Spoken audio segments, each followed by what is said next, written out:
দুস্থ স্বাস্থ্য কেন্দ্র ডিএসকে বাংলাদেশের একটি বেসরকারি স্বেচ্ছাসেবী সংস্থা, যা 1988 সালে প্রতিষ্ঠিত হয়।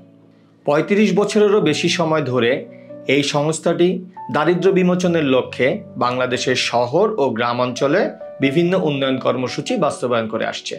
এসব কর্মসূচির মধ্যে বিশেষভাবে ওয়াশ কার্যক্রম, যা দরিদ্র জনগণের নিরাপদ পানি ও উন্নত পয়ঃনিষ্কাশন সুবিধা প্রদান করে। ডিএসকে ওয়াটার ফার্স্ট ইন্টারন্যাশনালের সহায়তায় 2006 সাল থেকে শহর ও গ্রামে ওয়াশ প্রোগ্রামের বাস্তবায়ন করছে। প্রকল্পটি নিম্ন আয় এবং সুবিধাবঞ্চিত কমিউনিটিতে নিরাপদ পানি ও টয়লেট স্থাপনের জন্য আর্থিক ও কারিগরি সহায়তা প্রদান করে। প্রকল্পটি প্রথমে ঢাকা অঞ্চলে কার্যক্রম শুরু করে। ঢাকায় সফলতার পর এই প্রকল্পটি চট্টগ্রাম এবং পরে খুলনায় সম্প্রসারিত হয়। এই প্রকল্পের মাধ্যমে প্রায় 5000 পানির স্থাপনা নির্মাণ করা হয়েছে, যার মাধ্যমে পানির সুবিধা নিশ্চিত হচ্ছে।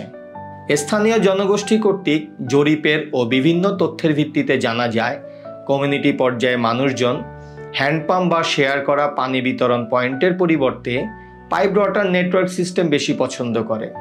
ডিএসকে স্থাপিত পাইপ ওয়াটার নেটওয়ার্ক সিস্টেমটি একটি গভীর কুয়ার মধ্যে একটি সাবমার্জিবল পাম্প স্থাপন, 500 থেকে 2000 লিটার ধারণ ক্ষমতার ট্যাঙ্ক এবং একটি পাইপ নেটওয়ার্ক অন্তর্ভুক্ত থাকে, যার মাধ্যমে পানি প্রয়োজনীয় ব্যবহারের স্থানে, যেমন টয়লেট, গোসলখানা, কাপড় ধোয়ার স্থান, রান্নাঘরে পৌঁছে দেয়। ফলে সারাদিনের যে কোনো সময় পানি ব্যবহার করতে পারে। খুলনায়ও পাইপ ওয়াটার নেটওয়ার্ক সিস্টেমটি অধিক জনপ্রিয় ও কার্যকরী ভূমিকা রাখছে। খুলনা বাংলাদেশের 3য় বৃহত্তম শহর, বঙ্গোপসাগরের উত্তরে অবস্থিত এবং এটি বিশ্বের বৃহত্তম নদীর বদ্বীপ গঙ্গা বদ্বীপের অংশ। সুন্দরবন বিশ্বের বৃহত্তম ম্যানগ্রোভ বন, বদ্বীপের দক্ষিণ অংশে অবস্থিত। জলবায়ু পরিবর্তন এবং ভৌগোলিক অবস্থানের কারণে এই অঞ্চল প্রাকৃতিক দুর্যোগের জন্য অত্যন্ত ঝুঁকিপূর্ণ। এখানে নিরাপদ পানির সহজলভ্যতা একটি গুরুতর সমস্যা। চাকরি হারানো এবং প্রাকৃতিক দুর্যোগের কারণে প্রতিদিন মানুষ গ্রাম থেকে শহরে জীবন ধারণের জন্য চলে আসছে এবং শহরের বিভিন্ন বস্তিতে বসবাস করছে, যেখানে পানি এবং স্যানিটেশন সুবিধা অপর্যাপ্ত। সুবিধাবঞ্চিত জনগোষ্ঠীর মধ্যে নিরাপদ পানি, পরিবেশ বান্ধব স্যানিটেশন এবং স্বাস্থ্যকর অভ্যাস ও অনুশীলন গড়ে তোলার জন্য ডিএসকে খুলনা এলাকায় বিভিন্ন কমিউনিটি ও স্কুলে সক্রিয়ভাবে কাজ করছে।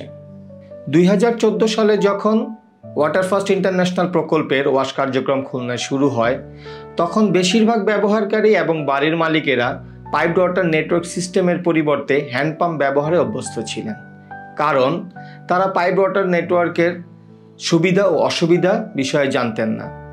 বছরের পর বছর হ্যান্ডপাম্প ব্যবহার করতেন। পাইপ ওয়াটার নেটওয়ার্ক সিস্টেমের স্থাপনা ব্যয় হ্যান্ডপাম্পের তুলনায় কিছুটা বেশি ছিল। মাসিক কিস্তির পরিমাণ হ্যান্ডপাম্পের তুলনায় বেশি ছিল। এছাড়াও বিদ্যুৎ বিলের কথা চিন্তা করছিল। কিন্তু পরবর্তীতে ডিএসকের বাস্তবায়িত ও প্রচারণামূলক কার্যক্রমের মাধ্যমে কমিউনিটির মানুষের মনোভাব পরিবর্তন হয়। তারা হ্যান্ডপাম্পের পরিবর্তে পাইপ ওয়াটার নেটওয়ার্ক সিস্টেম ব্যবহারে আগ্রহী হন। বর্তমানে ব্যবহারকারীরা এবং বাড়ির মালিকরা পাইপ ওয়াটার নেটওয়ার্ক সিস্টেম স্থাপন করেন এবং হ্যান্ডপাম্প এখন আর তারা পছন্দ করে না। 2014 থেকে 2023 সাল পর্যন্ত পরিসংখ্যানে দেখা যায় যে 2014 সালে শতভাগই হ্যান্ডপাম্পের ব্যবহার ছিল। পরবর্তীতে 2015 সালে দেখা যায় হ্যান্ডপাম্পের ব্যবহার কমে 44%-এ নেমে আসে।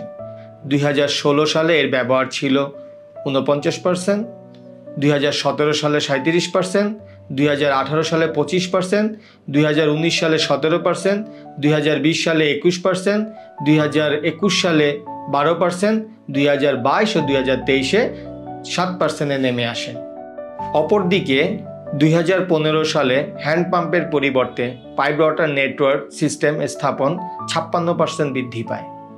2016 সালে 51%, 2017 সালে 63%, 2018 সালে 75%, 2019 সালে 83%, 2020 সালে 79%, 2021 সালে 88%, 2022 ও 2023 সালে 93% পর্যন্ত বৃদ্ধি পায়। প্রোগ্রামটি সময়ের সাথে সাথে বৃদ্ধি পেয়েছে এবং পাইপড ওয়াটার নেটওয়ার্কিং সিস্টেমের কারণে হ্যান্ড পাম্পের সংখ্যা 491 থেকে 177-এ নেমে আসে, যার পদ্ধতিগত পরিবর্তনেরও পরিসংখ্যান আমাদের রয়েছে। ডিএসকে ওয়াটার ফার্স্ট ইন্টারন্যাশনাল প্রোগ্রামে হার্ডওয়্যার রেনোভেশন নামে একটি অপশন রয়েছে, যা বিদ্যমান পানির সুবিধা ও টয়লেটের মান উন্নয়ন করতে পারে। উল্লেখ্য যে খুলনা প্রকল্পের সময়কালে 177টি গ্রুপ হ্যান্ড পাম্প স্থাপন করতে চেয়েছিল, কিন্তু এর মধ্যে 77টি গ্রুপ তাদের সিস্টেমকে পাইপড ওয়াটার নেটওয়ার্কে রূপান্তরের জন্য সহায়তা চেয়েছে, কিন্তু কেউই পাইপড ওয়াটার নেটওয়ার্কে হ্যান্ড পাম্পে রূপান্তরের প্রস্তাব দেয়নি। অ্যাডভোকেসির মাধ্যমে ডিএসকে সফলভাবে আধুনিক পাইপড ওয়াটার সিস্টেমের প্রচার করেছে, ফলে হরিণটানা ও খুলনার অন্যান্য কমিউনিটিতে প্রথাগত হ্যান্ড পাম্পের তুলনায় পাইপড ওয়াটার সিস্টেমের অধিক জনপ্রিয়তা পেয়েছে। আর এই সমস্ত পরিবর্তন সম্ভব হয়েছে ওয়াটার ফার্স্ট ইন্টারন্যাশনালের সহায়তায়।